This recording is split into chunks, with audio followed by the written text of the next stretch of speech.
Bienvenidos y bienvenidas a Poniendo el Pecho, un espacio para hablar de cuáles son esas causas que mueven a los representantes a la Cámara aquí en el Congreso de la República.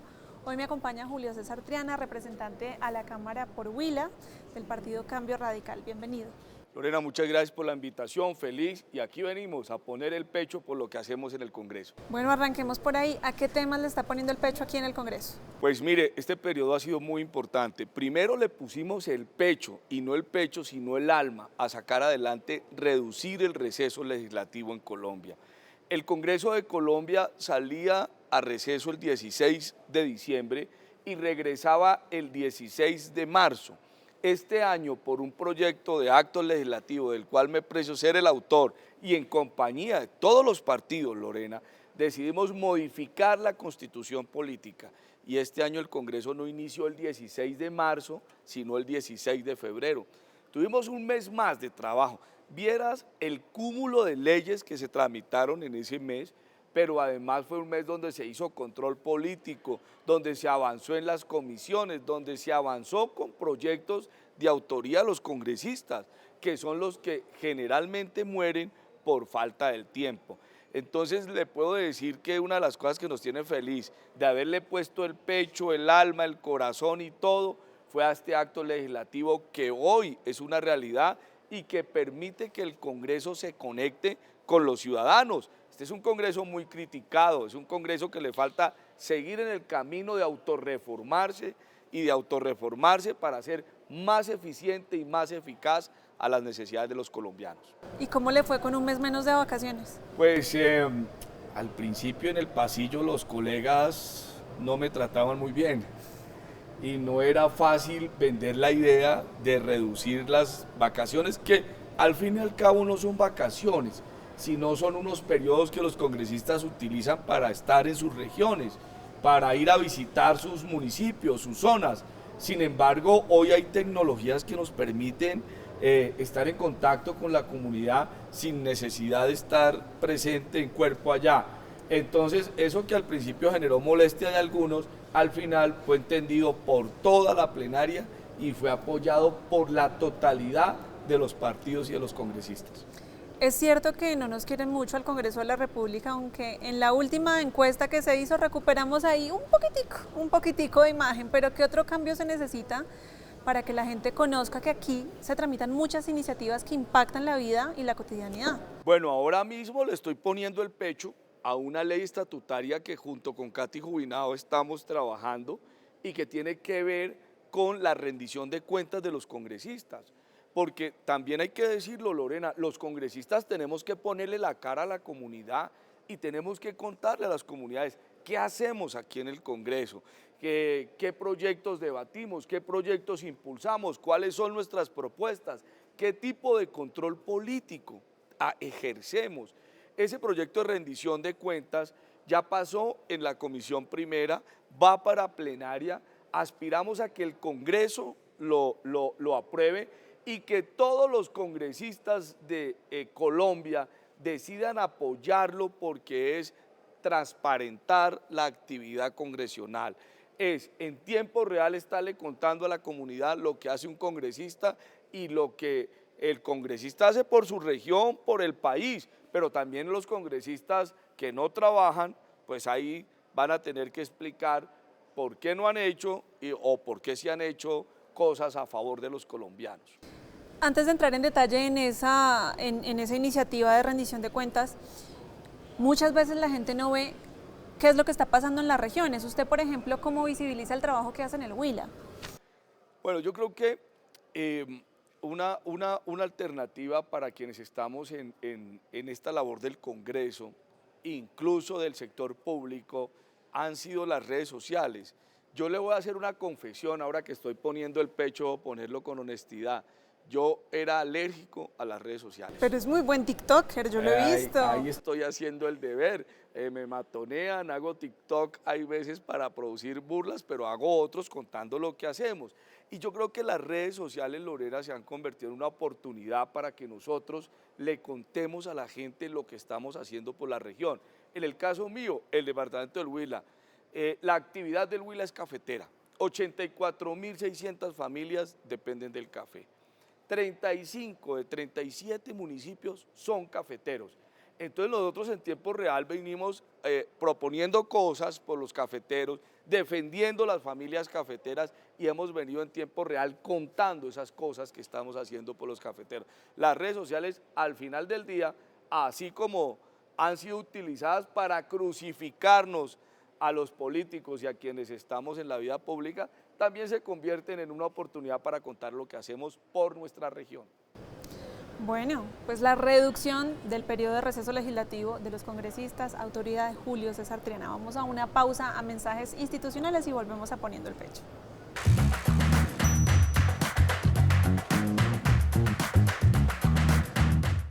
Regresamos a Poniendo el Pecho, me acompaña el representante Julio César Triana. Representante, se va a discutir en segundo debate ya la iniciativa que busca que esa rendición de cuentas de los congresistas sea más estricta. Tengo entendido que ya algunos representantes de la Cámara lo hacen con frecuencia, pero ¿qué va a cambiar con esta ley? Muy importante la pregunta, Lorena, y contarle a los televidentes. Lo primero es que esta ley va a hacer que sea obligatorio para todos los congresistas, pero no solamente obligatorio, sino que va a permitir que la comunidad tenga una participación directa en conocer la labor de cada congresista. En segundo lugar, hay un artículo que me llama a mí poderosamente la atención y es el que tiene que ver con que los congresistas puedan transparentar las gestiones que hacen en sus regiones. Hoy un congresista en un municipio, en su municipio de origen, hay una avalancha y ocurre una catástrofe, pues el congresista debe ir con la autoridad de la comunidad a pedir ayuda al Ministerio del Interior, al Ministerio de Vivienda y Agua Potable, a la misma Unidad Nacional de Gestión de Riesgo. Y eso hay que transparentarlo y hay que contarlo. ¿Por qué esconder esa gestión que hace el congresista por el temor a que eso lo conviertan en el delito de tráfico de influencias? Entonces, creo que este proyecto se convierte en una hermosa oportunidad para que los congresistas de verdad le cuenten a la comunidad cuál es su labor en gestión y su labor dentro del Congreso. Es decir, si yo cito aquí en la oficina del Congreso a una persona de una entidad pública o de una empresa, tengo que registrarlo. Tienes que registrarlo y contarlo, y eso no está mal. Uno puede hacer una reunión con una autoridad y me parece importante la pregunta en el sentido en que esa reunión se puede hacer para atender un problema especial y específico de una región y debe contarse para que la comunidad conozca y transparentar esa actividad legislativa. Representante, usted ha sido una de las voces más críticas de las iniciativas del gobierno aquí en el Congreso. ¿Cuál es el panorama de esas reformas actualmente? Pues mire, hemos mantenido una posición crítica de muchas iniciativas del gobierno, pero esencialmente es porque ellas no han sido consultadas, no han sido trabajadas en armonía con todos los sectores que representan el pueblo colombiano aquí en este Congreso. Yo lo que he dicho y lo sigo sosteniendo es que lamentablemente el gobierno Petro es un gobierno que trata de imponer su ideología y a cada proyecto le pone una carga ideológica que hace imposible su trámite. Uno debe gobernar para un país y se debe gobernar sin odio, sin mezquindad, sin venganza en lo social, en lo político. Y muchas de esas iniciativas terminan cargadas de eso, de una carga ideológica que hacen que sean iniciativas peligrosas. Por ejemplo, la reforma laboral, digamos la verdad, todos los estudiosos han venido demostrando que la reforma laboral puede terminar llevando al traste más de 700.000 empleos, de los cuales hoy esas familias dependen. La reforma a la salud ha sido una reforma con carga ideológica. Claro que esas EPS hay que ponerlas en cintura, Lorena. El país requiere una reforma a la salud, no nos oponemos a ella, pero una reforma a la salud consensuada, donde paremos los abusos de las EPS, paremos los abusos de aquellos grupos económicos que se han enriquecido con la salud, le lleguemos en la salud a la primera generación, me refiero a las zonas rurales apartadas, esa salud primaria que es tan importante, pero sin carga ideológica. Hoy lo que hay es un proyecto cargado de rabia contra las EPS, cargado de venganzas y cargado de ideología. Por eso nos oponemos, no por per se ni mucho menos, sino porque creemos que son proyectos, insisto, que atienden más la bravuconada de un gobierno de turno y, digamos, la ideología que los llevó y no las verdaderas causas que los requieren. Pero la pensional y la reforma a la educación tenían un mayor consenso. Así es, la reforma a la educación, esa pregunta me permite contar, se trabajó en la comisión primera, se trabajó con todos los sectores, incluidos los sectores de oposición, que era desarrollar el derecho fundamental de la educación, hacerlo extensivo y por supuesto se trabajó. Sin embargo, cuando llegamos a plenaria lo que encontramos fue reparos del partido de gobierno, que lo que habíamos planteado en comisión no lo vimos reflejado en la ponencia final llevado a la plenaria. Eso es lo que hace que sea inviable este tipo de reformas, Lorena, y eso es lo que ha hecho que realmente el gobierno hoy tenga un muy pobre balance legislativo. Va a cumplir 2 años y el balance legislativo de este gobierno es histórico, pero no por el cúmulo de proyectos que haya sacado, sino por el poco número de iniciativas que ha logrado materializar. Pero mencióneme algo que sí le guste de una de las reformas. A mí me gusta mucho de la reforma a la educación, por ejemplo, priorizar la gente de la zona rural. Yo represento un departamento de ruralidad, un departamento de vocación campesina, y ese desarrollo del derecho fundamental de educación tiene que ver mucho con extender ese derecho a esas comunidades apartadas, a la gente de la zona rural. Eso me parece muy atractivo, se lo digo con sinceridad. Me parece también que llevar ya no a una educación básica, sino a toda la secundaria y hacerla obligatoria, también es un gran avance en materia legislativa. Pero insisto, lamentablemente estos proyectos no terminan bien porque al final del día terminan con un sesgo ideológico y con unas pasiones que nos obligan a tomar distancia de ellos. Hablemos de algo que no es iniciativa legislativa, pero pues es una apuesta del gobierno nacional y es la apuesta a la paz, porque las disidencias de las FARC anunciaron la conformación de un nuevo bloque. ¿Es optimista como el alto comisionado de paz que dice que esto puede servirle a los diálogos? Pues mire, lo primero, Lorena, contarle a los televidentes es que la apuesta del gobierno se llama paz total. Yo en lo personal no he logrado comprenderla todavía. No sé si me falta estudiarla más.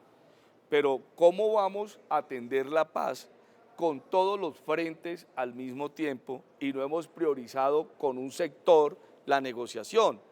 Recordemos la negociación con las FARC, fue únicamente con las FARC, se realizó en La Habana y ya sabemos todo lo que pasó, hasta plebiscito hubo necesidad de hacer.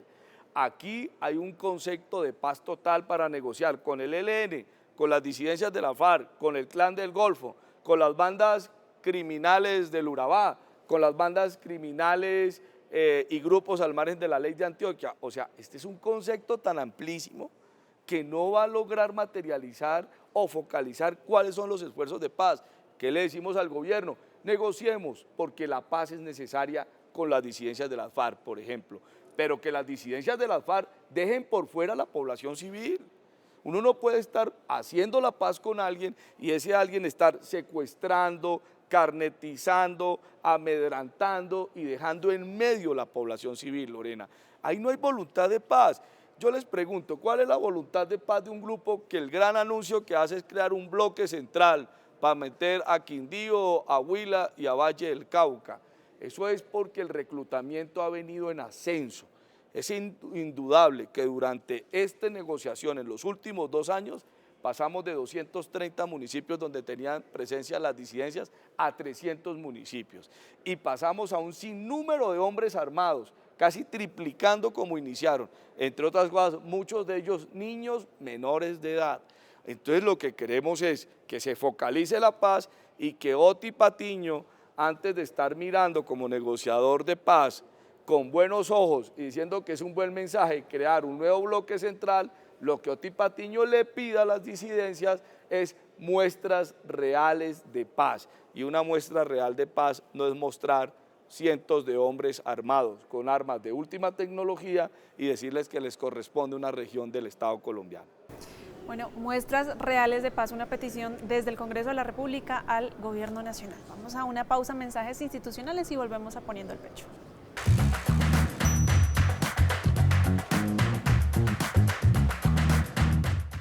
Volvemos a Poniendo el Pecho. Representante, esta semana se conoció un caso aberrante en Medellín que involucra la explotación sexual de menores. ¿Usted impulsó alguna vez un proyecto de ley para que no prescriban los delitos sexuales a menores? ¿En qué va eso? Bueno, ese proyecto lo hemos impulsado. Acuérdate que nos cayó ya una vez, volvimos a impulsarlo. Creemos que en Colombia no debe haber prescripción en materia de delitos sexuales.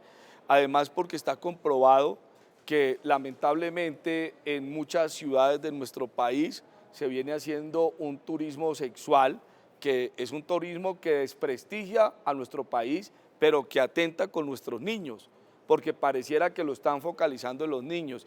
Creo que este caso nos permite la reflexión, creo que el Congreso está en su momento para tramitar esta norma, como también vamos a tener que tramitar normas para que quienes faciliten y participen en este tipo de encuentros sexuales, especialmente con menores, también les caiga todo el peso de la ley, extendiendo eso a la extinción del dominio por ser un delito de las condiciones que es tan deplorable y que atenta tanto contra la dignidad humana. Hablando también de jóvenes, usted tiene un proyecto de ley de jóvenes rurales. El campo sin duda se ha envejecido. Así que, ¿de qué manera le aporta este proyecto? Es una machera de proyecto. Mire, ese proyecto que fue iniciativa en principio del senador Alfredo Rafael de Luque, que estoy acompañando, es un proyecto que busca que los jóvenes tengan más oportunidades, por ejemplo, crediticias, que tengan muchas más oportunidades en su preparación, que tengan muchas más oportunidades de volverse empresarios del campo, porque Lorena, el campo se está envejeciendo.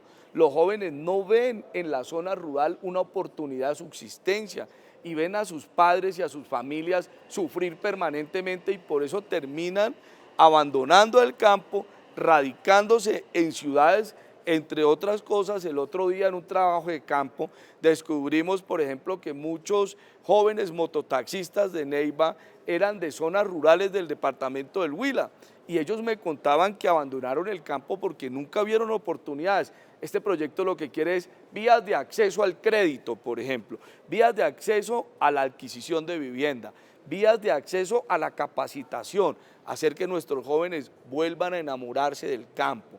Esos jóvenes rurales los necesitamos siendo los empresarios del campo y no los desempleados en las grandes ciudades del país. Usted es del Huila, un departamento cafetero. ¿Ese interés por el campo viene de su infancia? ¿Cómo fue su infancia en el Huila? Vea, Lorena, yo, aunque no me quede aquí por la corbata, yo soy de origen campesino, cosa que no me avergüenza, sino que siempre me ha enorgullecido. Me crié en una vereda de Gigante, Huila. Allí aprendí el oficio del café y el oficio del campo. Sigo siendo cafetero, que es mi segunda profesión. Tengo cultivos de café en el departamento del Huila y es como una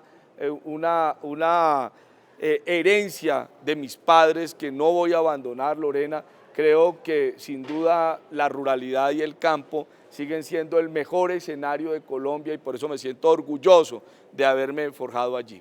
Me mencionaba a sus padres y fue noticia que tuvieron un incidente por una persona armada. ¿Qué opina del proyecto que se está impulsando ahorita en el Congreso que busca flexibilizar el porte? Yo en principio no estoy de acuerdo. Creo que las armas siguen siendo de manejo exclusivo y único del Estado. Creo que lo que tenemos que hacer en Colombia es endurecer las normas para quienes porten armas de manera ilegal y también debe recibir castigo quien las utilice de manera indebida. Mis padres fueron víctimas de una persona armada que por una diferencia en una vía de adelantar un vehículo del otro, al señor le pareció fácil abrir la ventana y hacerle un disparo al vehículo donde se desplazaba mi mamá y mi papá. Creo que esa intolerancia de los armados ha hecho que muchas vidas se pierdan en Colombia. Soy muy cuidadoso cuando se trata de este tipo de proyectos. Aperturar que cada quien ande armado, pues es volver un país de confrontación permanente. Yo creo que basta con ver los ejemplos como en Estados Unidos, donde es tan fácil acceder a un arma y ver también las consecuencias que este tipo de decisiones gubernamentales han tenido.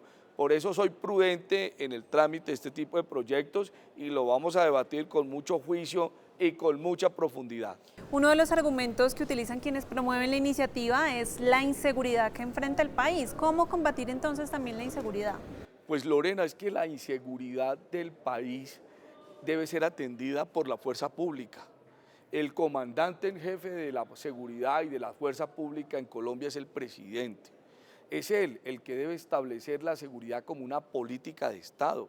Hoy la seguridad es tan importante como el derecho a la educación, el derecho a la salud, el derecho a la movilidad. El derecho a la seguridad se volvió también inherente a la persona y es el Estado, a través de su fuerza pública, quien debe velar por la seguridad.